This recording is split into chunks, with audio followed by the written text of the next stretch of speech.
자, 다음 수송기에서 태어난 새 생명. 자, 윤정 기자. 네. 수송기에서 태어난 새 생명. 이건 무슨 얘기일까요? 네, 말 그대로입니다. 아프간 얘긴데요. 아, 아프간이요? 현재 시간 21일 이 아프간을 탈출하는 수송기 화물칸 안에서 이 아이가 태어났습니다. 아이고. 임신 상태의 한 아프간 여성이 이 비행 도중 진통을 시작을 했는데 네. 이 한때 기내 기압이 떨어지면서 위급 상황이 벌어지기도 했지만 오. 다행히 독일에 있는 미국 공군기지에 이 비행기가 착륙한 이후에 의료진이 투입돼서 무사히 아이가 태어나게 됐습니다. 아이고, 다행이네요. 여자아이가 태어났는데 산모와 아이 모두 현재 건강한 상태라고 얘기를 하고요. 미 공군은 SNS를 통해서 출산 소식을 알려오기도 했는데 이 기내 기압을 높이기 위해서 긴급하게 비행 고도를 낮췄고 그 덕분에 임산부의 생명을 구할 수 있었다라고 전했습니다. 아유, 그나마 천만 다행입니다. 저희가 지난주에요, 이 카불 공항 밖에서 이 부모들이 우리 아이만이라도 안전한 곳에서 잘 살 수 있도록 이렇게 철조망 위로 아이들을 이렇게 넘기는 모습 지금 화면에서 보이는 저 모습입니다. 철조망 밖에서 이분들에게 아이를 이렇게 건네는 모습 저희가 지난주에 좀 전해드린 바 있는데 김현미 기자, 네. 저 아이들 지금 어떻게 생활하고 있는지 이 부분이 좀 공개된 게 있죠? 네, 맞습니다. 지금 보시는 저 아기 이 미군 손에 들어가서 대체 아빠를 만날 수 있었을까 궁금했었는데 아빠를 만났다고 합니다. 사실 너무나 다행인 소식입니다. 하지만 사실 이렇게 이 공항 안으로 미군 손에 의해서 공항 안으로 들어간 아이들 중에는 지금 앞서 본 저 아이처럼 부모를 만난 아이보다는 못 만난 아이가 사실 더 많다는 게 안타까운데요.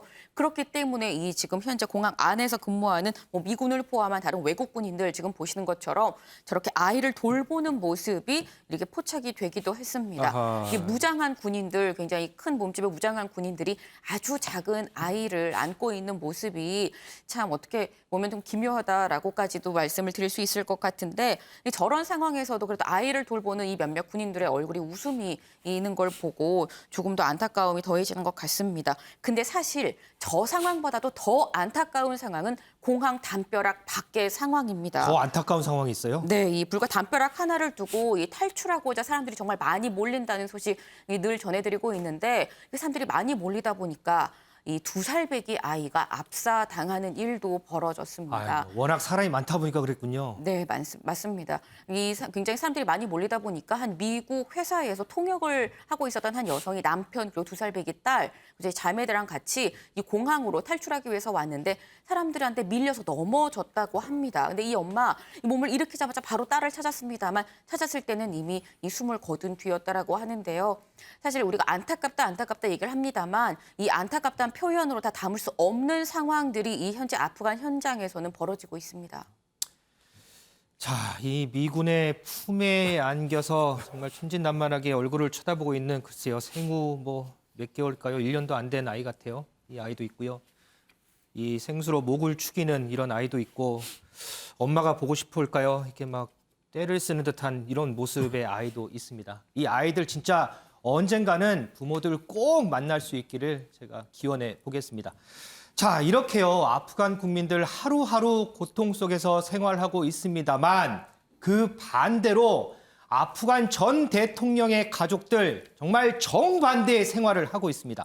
윤정 기자. 네. 우리가 지난주에 아프간 전 대통령의 딸 미국에서 정말 생활하고 있는 모습 이런 근황 전해줬잖아요. 네, 아들도 비슷하다면서요? 네, 딸인 마리암, 이 뉴욕의 고급 아파트에서 이 예술가로서의 삶을 즐기면서 호화 생활을 한다는 내용 저희가 전해드렸는데요. 네. 그런데 가니 대통령의 아들, 이 타렉 역시 현재 워싱턴 DC에서 대학 교수로 재직하면서 이 호화로운 일상을 보내고 있는 모습이 포착이 됐습니다.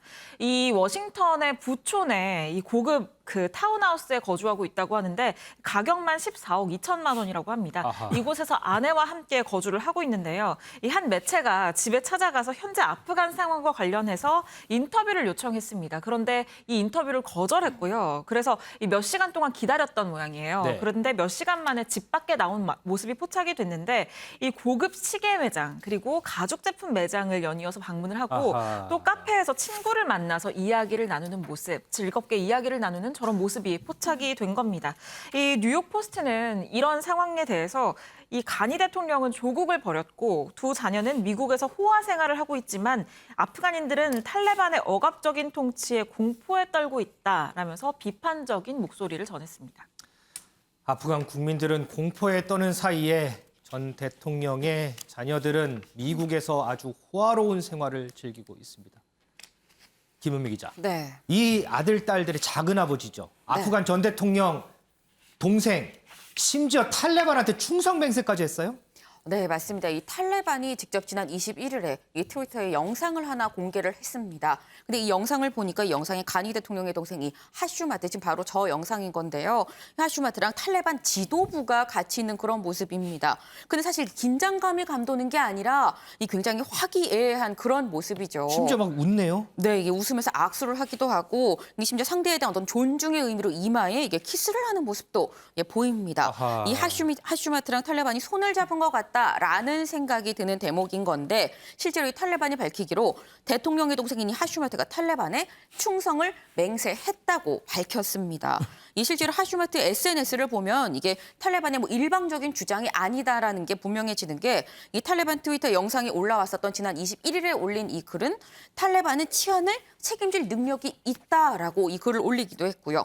이튿날엔 탈레반을 받아들여야 된다라는 글을 올리기도 했습니다. 아하. 근데 이런 글을 본 이 아프간 국민들, 시민들 얼마나 속이 터지겠습니까? 그러게요. 이 나라를 팔아먹은 거 아니냐, 이 저 집에 저주를 내려달라라는 분노를 표출하고 있습니다. 윤영걸 대표님. 예. 저 아프간 전 대통령의 가족들의 생활을 보는 참 아프간 국민들 심정이 참 이해가 가는데 이 국민들은 탈레반을 피해서 계속해서 탈출을 하고 있어요. 네. 그런데 너무 많다 보니까 각국에서 이 난민들을 수용을 다 못하나 봐요. 그래서 미군이 우리나라 포함해서 전 세계 미군 기지에 이 난민들을 수용하겠다. 뭐 이런 입장을 밝힌 것 같아요.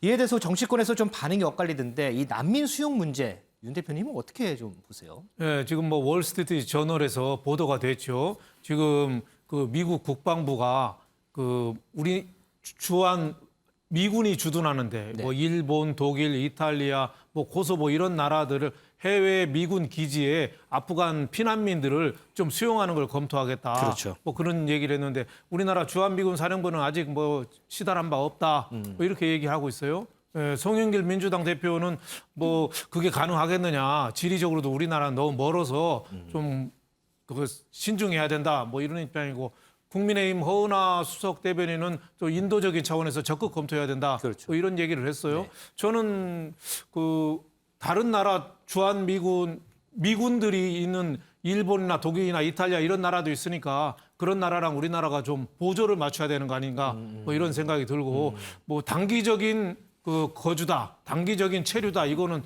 우리가 굳이 뭐 좀 배려를 좀 해줘야 되지 않느냐. 인도적인 대처가 차원에서. 인도적인 차원에서 예. 단기적인 거, 장기적으로 뭐 한국에 체류한다 그거는 또 다른 문제거든요. 거기에 대해서는 우리가 좀 신중해야 되지만 단기적으로 임시로 뭐 주한 미군 기지에 거주한다는 거는 다른 나라하고 형평성 차원에서 같이 좀 검토해야 된다. 저는 이런 생각이 좀 들어요. 다만 이제 우리가 좀 빨리 아프간 피난민 중에 좀 빨리 좀 한국으로 데려와야 될 사람들은 한국 정부가 그 아프간 정부하고 학교, 병원 이런 걸 공동 사업을 많이 했어요. 네네. 우리나라 아프간 대사관에도 근무한 직원하고 해서 한 400명이 됩니다. 이런 분들은 피난민이라고 해도 우리가 좀 빨리 좀 한국으로 좀 모셔와야 되는 거 아닌가 뭐 이런 생각이 들어요. 다른 나라 선진국들은 자기 나라 관련된 피난민들은 적극적으로 좀 수용하고 있거든요. 우리도 한국인의 책임의식 뭐 이런 거를 좀 다른 나라에도 알리고 우리나라하고 같이 일했던 그런 사람들이 아프간 탈레반 정권에서 불이익을 받는다는 거는 우리가 그걸 가만 좌시할 수는 없잖아요. 그런 거 좀 적극적으로 인도적인 차원에서 검토를 해야 되는 거 아닌가 저는 이런 생각이 듭니다. 형평성, 인도적인 차원, 책임의식 이런 것들이 복합적으로 조금 고려되는 부분이 아닐까 싶습니다.